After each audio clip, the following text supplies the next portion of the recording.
Good morning, everybody. Welcome to the Progressive American. I'm Connor, back with another morning podcast about the week's news from a progressive perspective. Welcome to the show. It is Saturday, September 18th, 2021, and today we are discussing voting rights legislation, the end of Angela Merkel's term, the California recall, and many more issues to boot. With that out of the way, let's jump into the news. On Tuesday, Senate Democrats announced a new voting rights bill that resulted from negotiations between progressives and moderates within the party. Democrats see voting legislation as a key component of their party's continued viability and a fundamental principle of democratic society. This contrasts with the GOP, who has long rejected all voting rights legislation that may interfere with their recent attempts to pass voter restrictions on a state level. Guided by their loyalty to Trump's false claims of voter fraud, Republicans have proposed over 40 laws that would alter or restrict voter access to the polls. Minority Leader Mitch McConnell dismissed the measures intended to stop the restrictions by calling them unnecessary intervention by the federal government.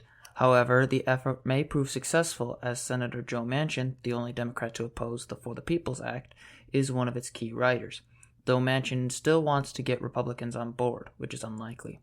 However, suppose Manchin stays strong with the Democrats on this front, and they correctly call a point of order to overrule the Senate parliamentarian. In that case, they could set a precedent that protects voting rights for years to come without overruling the filibuster in its entirety.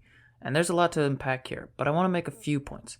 Firstly, I cannot stand it when people like Mitch McConnell pretend that state governments can be trusted with voter rights. They clearly can't and have consistently demonstrated that fact. It was part of the reason that the Voting Rights Act of 1965 was passed in the first place. The states were the ones restricting voting rights in the first place, and they routinely did it not just along racial grounds, but political grounds as well, as they do today. McConnell can complain and call it an intervention by the federal government all he likes, but that is precisely what we need. The idea that the states know best is completely unfounded regarding protecting the people's right to vote. Across this country, districts are gerrymandered all to hell to the point where partisan hacks remain in power for 30 or 40 years, sometimes life. We don't have to look far to find examples of states abusing their power over voting either. In 2016, North Carolina had its voter ID law struck down because the requirements of that law targeted African Americans with what the court described as surgical precision. If a state actively targets people along political lines, it will inevitably come into conflict with other issues like demographics and race. If you're leading a southern state and you want to suppress Democratic turnout, one of the main groups you will try to keep from voting is the African American community. Whether or not you like it, whether or not you were motivated by politics, the result will always be racial, and that can't be allowed to stand in the United States.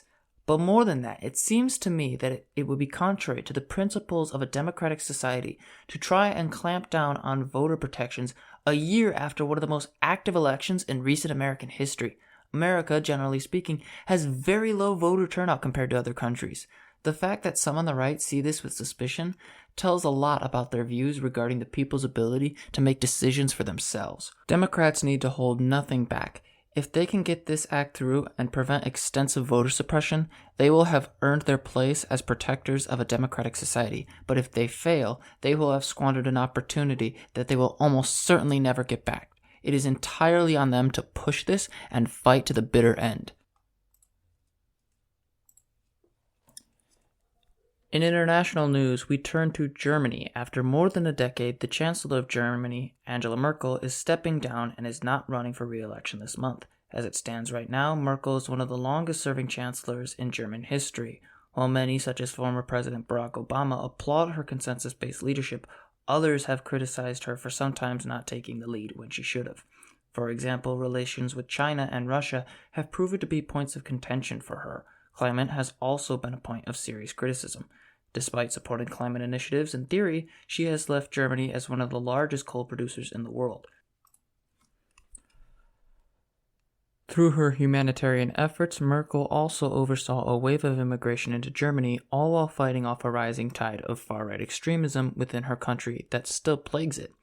While the state of her legacy will likely not be decided anytime soon, what is certain is that there is a clear vacuum of power in Germany. Germany is on pace to see a shift in its politics, with the Social Democratic Party and the Christian Democratic Union seeing rises in their polling. If polls hold as they are now, the Social Democrats and Christian Democrats will likely be the main parties in the Reichstag, the German parliament. This is important for various reasons, aside from the obvious need to learn about the world around us. Germany has consistently played a central role in European politics, something that Biden will have to deal with now that Merkel is gone. If the Social Democrats win and establish a strong coalition, Biden may deal with a more left-wing government than Merkel's conservative faction. Who knows? We may see a new left-wing polity in the future if the Social Democrats manage to establish themselves, but we will just have to wait and see. In American news, we once again have to talk about Tucker Carlson, or more specifically, that Carlson has finally admitted what has long been apparent. He's a liar. In an interview with fellow right-winger Dave Rubin, Carlson admitted that he would lie when confronted with an opposition that he couldn't handle. So what do you think the answer to that question is? How do they, when you have to cover some idiotic thing that Stelter said or Cuomo, just these clown people, when you have to cover it, right? Or Don Lemon, as you call him, how do you think they live with themselves at this point when they just lie again and again, and we have the internet to expose the lies? If this isn't 20 years ago when you were on CNN, and we couldn't expose things, we can expose it now and they still do it. Well, I guess I would ask myself, I lie. If I'm really cornered or something, I lie. I really try not to. I try never to lie on TV. I just don't, I don't like lying. I certainly do it, out of weakness or whatever. The irony here is that Tucker Carlson is one of the biggest liars and lies systemically. Tucker Carlson's lawyers famously argued in court that he couldn't be sued for defamation because no reasonable person could take his opinion as fact.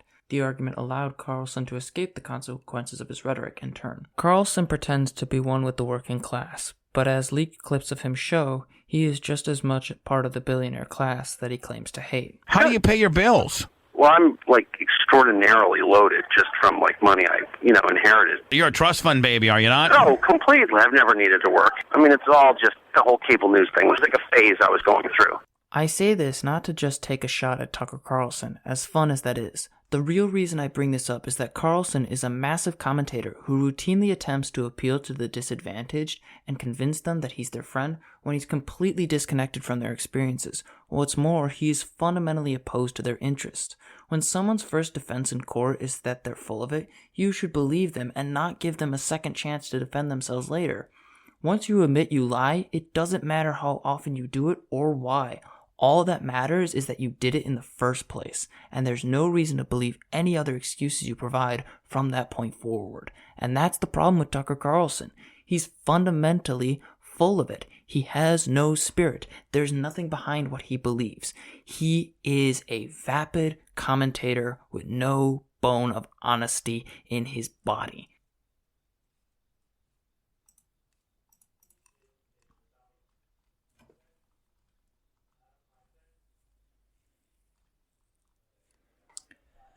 In electoral news, the GOP's efforts to remove Governor Gavin Newsom have failed spectacularly. With 78% of the polls reporting, Newsom has beaten the recall attempt with 63.7% of the ballots cast.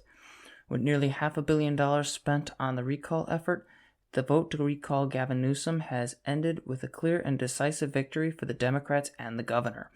However, much like the former president, the main GOP candidate, Larry Elder, claimed fraud even before the election results were available. His campaign set up a site to report fraud in a state that is overwhelmingly Democratic and has gone blue for the last several Democratic candidates for president. To put this in perspective, Joe Biden won California with 65% of the vote in 2020 and 5 million more votes than Donald Trump. Parties generally gauge their strength based on how their party chief did in previous presidential elections. In California's case, Democrats outmatched Republicans by nearly 2 times the vote count in 2020. There is absolutely no way that someone like Larry Elder could hope to win, or any Republican for that matter, especially when they weren't investing in the Latino vote. Overwhelmingly, Democrats brought out their voters to bear, and it showed, especially in the Latino community. 79% of Latinos voted against the recall in San Diego County, and 83% did the same in Orange County.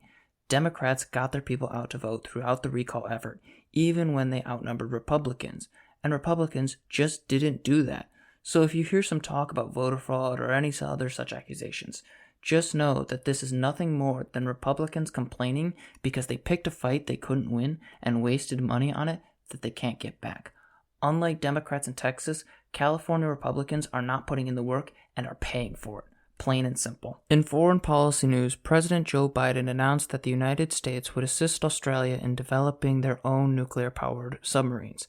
The agreement made by the administration and the United Kingdom seeks to establish a binding alliance between America, the UK, and Australia against the Chinese's growing military prowess at sea. Not surprisingly, the Chinese government is opposed to the move, and state media columnists have responded to this with one saying, "Maybe China and Russia should also help some countries acquire nuclear power submarines as a return of favor." France is also concerned about the move, but not for the reasons you'd expect.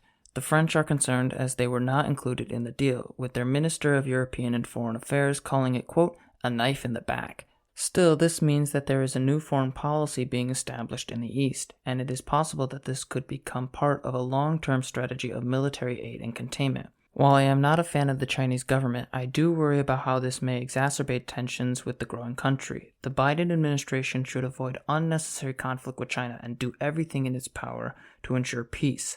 However, that does not mean that China's military expansionism on these seas should go unanswered. Australia has long been the subject of harassment by the Chinese government and in its attempts to alter the domestic policy of the Australians. The Chinese state has attempted to coerce the local press through suits and economic pressure in some cases. In Sri Lanka, there have been allegations that China may be attempting to sway elections by funding candidates of their preference, undermining the sovereignty of their elections. Australia has also seen similar issues with the United Work Front Department, which extends China's intelligence and diplomatic efforts. This was a long time coming. What matters now is that the U.S. is careful to maintain peaceful but firm relations with China while also making sure that their covert operations are met with equal enthusiasm and precision. I know that some of my fellow leftists might not like this approach and are rightfully cautious about the dangers of starting a new Cold War. But ignoring the actions of foreign agents and how they influence one of our allies is a mistake. Australia needs to be able to operate freely without China's intervention in its domestic affairs, and if providing them the means to defend themselves achieves that end, then so be it. In darker news, the FBI is facing questions over its 4-day investigation into Justice Brett Kavanaugh. One of the key components of the Republicans' approval to the court was that Kavanaugh was investigated for sexual assault claims by Christine Ford, and they were found to be untrue. However, new revelations about the investigation itself have shown that the FBI may not have done their due diligence in pursuing the investigation. The FBI claimed that they could not investigate further beyond what was authorized by the White House. However, that is likely false. The guidance they reference was recently re-examined by The Guardian and found that the direction, which former Attorney General Eric Holder released, did not restrict the exact actions of the FBI as they claimed, nor did it claim that the White House could limit the FBI investigation procedures in the way they described it. It is worth noting that the Bureau did a 4-day background check on Kavanaugh, but did not bother to interview Ford, his accuser, or Kavanaugh himself. Nor did they investigate the 4,500 tips they received regarding Kavanaugh. The FBI didn't do their job. I don't mean to get so dark, but for the love of God, this is a permanent position that lasts a lifetime, and now we are finding out that the FBI was acting on false interpretations of legal guidance, all while victims are barely talked to by the agency that is supposed to uphold the law? That's insane. If there's to be any justice, Kavanaugh needs to be brought back to testify again, and Christopher Wray, the director of the FBI, should also be investigated for his failure to deal with this. We can't turn a blind eye to a failure like this, ever. It's completely unacceptable. If we are serious about protecting women's rights, it has to start with stopping sexual predators from sitting in permanent seats of power. That's just basic. And the fact that that's going to be political after I say it is going to be telling about our political system right now and our society as a whole.